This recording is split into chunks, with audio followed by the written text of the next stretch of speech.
വളരെ പ്രധാനപ്പെട്ട വാർത്തയിലേക്കാണ് ആദ്യം നമ്മൾ പോകുന്നത്. വീണ വിജയന് ലേക്കർ ഇന്ത്യ കോർപ്പ് തട്ടിക്കൂട്ട് കമ്പനി. കോഴിക്കോട് പന്തീരാങ്കാവിന് സമീപം സ്ഥാപനം പ്രവർത്തിക്കുന്നത് ഒറ്റമുറി കടയിലാണ്. സ്ഥാപനത്തിന്റെ പേര് വെള്ള പേപ്പറിലാണ് എഴുതിയൊട്ടിച്ചിരിക്കുന്നത്. മെഡിക്കൽ ഉപകരണങ്ങൾ അടക്കമുള്ളവയുടെ വിതരണമാണ് പ്രധാനമായും ഇവിടെ നടക്കുന്നതെന്നാണ് ഇഡിയുടെ പരിശോധനയിൽ കണ്ടെത്തിയത്. അതേസമയം ലേക്കർ ഇന്ത്യക്ക് കെട്ടിടം വാടകയ്ക്ക് നൽകിയത് 3 വർഷം മുൻപെന്ന കെട്ടിട ഉടമ മുഹമ്മദ് അലിയും പറയുന്നു. ഡോക്ടർ അനീസിന്റെ പേരിലാണ് കെട്ടിടം വാടകയ്ക്കെടുത്തതെന്നും ഉടമ വ്യക്തമാക്കി. വിവരങ്ങളുമായി അനഘ ഹർഷൻ ചേരുകയാണ്. അനഘ, എല്ലാം ഒരു തട്ടിക്കൂട്ട് കമ്പനി. എന്തായാലും നിർണായകമായ തെളിവുകൾ ഇതിനോടകം തന്നെ ഇഡിക്ക് ലഭിച്ചു കഴിഞ്ഞു. എന്താകും ഇഡിയുടെ നിർണായക നീക്കം? ഈ കെട്ടിടവുമായി ബന്ധപ്പെട്ട് ഇപ്പോൾ പുറത്തുവരുന്ന ഏറ്റവും പുതിയ വിവരങ്ങൾ എന്തൊക്കെയാണ് അനഘ?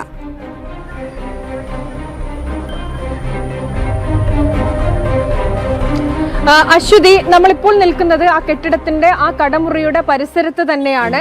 ഈ കെട്ടിട ഉടമയുമായി ബന്ധപ്പെട്ട സമയത്ത് ഈ ഉടമ വ്യക്തമാക്കുന്നത് 3 വർഷം മുൻപാണ് ഈ കടമുറി, നമ്മളെ ദൃശ്യങ്ങളിൽ കാണുന്ന ഈ കടമുറി, ഈ സ്ഥാപനം, അതായത് ഈ വീണയുമായി ബന്ധപ്പെട്ട ആളുകളാണ് എന്ന്, വീണ വിജയനുമായി ബന്ധപ്പെട്ട ആളുകളാണ് ഒന്നും തനിക്ക് അറിയില്ല, അങ്ങനെ അറിഞ്ഞിരുന്നെങ്കിൽ താൻ കൊടുക്കില്ലായിരുന്നു എന്നാണ് ഈ കെട്ടിട ഉടമ മുഹമ്മദ് അലി പറയുന്നത്. അങ്ങനെയാണ് കൊടുത്തിരുന്നത് എന്നുള്ളതാണ്. പക്ഷേ ഇവിടെ ഈ തൊട്ടടുത്ത് തന്നെ മറ്റൊരു സ്ഥാപനമുണ്ട്. ഈ സ്ഥാപനത്തിൽ ആളുകളുമുണ്ട്. അപ്പോൾ അവർ പറയുന്നത് ഈ 2 വർഷം മുൻപാണ് ഇവിടെ ഇങ്ങനെ ഒരു സ്ഥാപനം അല്ലെങ്കിൽ ഇങ്ങനെയൊരു ഉണ്ടായിരുന്നത്. പക്ഷെ ഇത് തുറന്ന് പ്രവർത്തിക്കുന്നതൊന്നും കണ്ടിരുന്നില്ല എന്നുള്ളതാണ് പറയുന്നത്. ഈ കെട്ടിടത്തിൽ തന്നെയുള്ള ഈ മറ്റൊരു സ്ഥാപനം നടത്തുന്ന ഒരാൾ നമുക്കൊപ്പം ചേരുന്നുണ്ട്.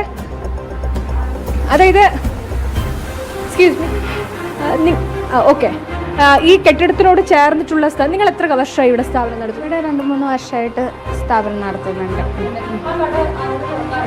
ഞാൻ ഫസ്റ്റ് ഒക്കെ ഞാനിവിടെ പ്രൊജക്റ്റ് ചെയ്ത സമയത്ത് തുറന്ന് കണ്ടിട്ടുണ്ട്, ഇടയ്ക്ക് വന്നിട്ട് പോകുന്നത് കണ്ടിട്ടുണ്ട്. എത്ര വർഷമായി? ഇപ്പോൾ കുറേ ആയി അടഞ്ഞു കിടന്നിട്ട്. ആരും വന്നിട്ട് കണ്ടിട്ടില്ല. ഈ വീണ വിജയന്റെ കമ്പനിയാണ്, ഒക്കെ അറിയായിരുന്നോ? അല്ല, എനിക്കിതിനെ പറ്റിയിട്ട് അറിയില്ലായിരുന്നു. ഞങ്ങളുടെ ഈ ലാബിൻ്റെ ഇതിൽ അപ്പുറത്തെ റൂമും ഈ റൂമും ഞങ്ങളുടേതാണ്. അപ്പോൾ ഇത് രണ്ടുമായിട്ടാണ് നമ്മളങ്ങനെ. അത് തന്നെയാണ് അശ്വതി. അതായത് ഈ ബിൽഡിങ്ങിൽ, ഈ ഇരുനില ബിൽഡിങ്ങിൽ ആ തൊട്ടടുത്തായിട്ടാണ് ഈ കടമുറി, ഒരൊറ്റ കടമുറിയാണ് ഉള്ളത്. അവിടെയാണ് ഈ വീണ വിജയന്റെ കമ്പനി പ്രവർത്തിക്കുന്നത്. ഈ ഇഡി സംഘം വീണയുടെ വീട്ടിൽ നടത്തിയ റെയ്ഡിലാണ് ഈ കടയുമായി ബന്ധപ്പെട്ടിട്ടുള്ള ഈ ലേക്കർ ഇന്ത്യ കോർപ്പ് എന്ന് പറയുന്ന സ്ഥാപനവുമായി ബന്ധപ്പെട്ട വിവരങ്ങൾ ലഭിക്കുന്നത്. ഈ സ്ഥാപനത്തിന്റെ അക്കൗണ്ടിൽ 15 ലക്ഷം രൂപ ഇഡി സംഘം കണ്ടെത്തിയിരുന്നു. തുടർന്ന് നടത്തിയ അന്വേഷണത്തിലാണ് ഇങ്ങനെ കോഴിക്കോട് പന്തീരങ്കാവിലാണ് ഈ സ്ഥാപനം പ്രവർത്തിക്കുന്നത് എന്ന് കണ്ടെത്തിയിട്ടുണ്ട്. മെഡിക്കൽ ഉപകരണങ്ങളുടെ പ്രവർത്തിക്കുന്നതാണ് എന്നൊക്കെ കണ്ടെത്തിയിട്ടുണ്ട്. പക്ഷേ അങ്ങനെ ഈ സ്ഥാപനം ഇവിടെ അടഞ്ഞു കിടക്കുന്നതാണ്.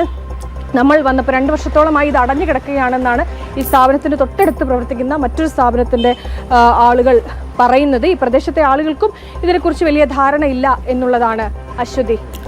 തീർച്ചയായും ഞെട്ടിക്കുന്ന വിവരങ്ങൾ. വെറും തട്ടിക്കൂട്ട് കമ്പനി. വെള്ളപ്പേപ്പറിൽ മാത്രം രജിസ്റ്റർ ചെയ്ത വീണ വിജയന്റെ ലേക്കർ ഇന്ത്യ കോർപ്പ് കമ്പനിയുടെ ദൃശ്യങ്ങളാണ് പ്രേക്ഷകർ ഇപ്പോൾ കണ്ടത്. കോഴിക്കോട് പന്തീരാങ്കാവിന് സമീപം ഈ സ്ഥാപനം പ്രവർത്തിക്കുന്നത് വെറും ഒറ്റമുറി കടയിലാണ്.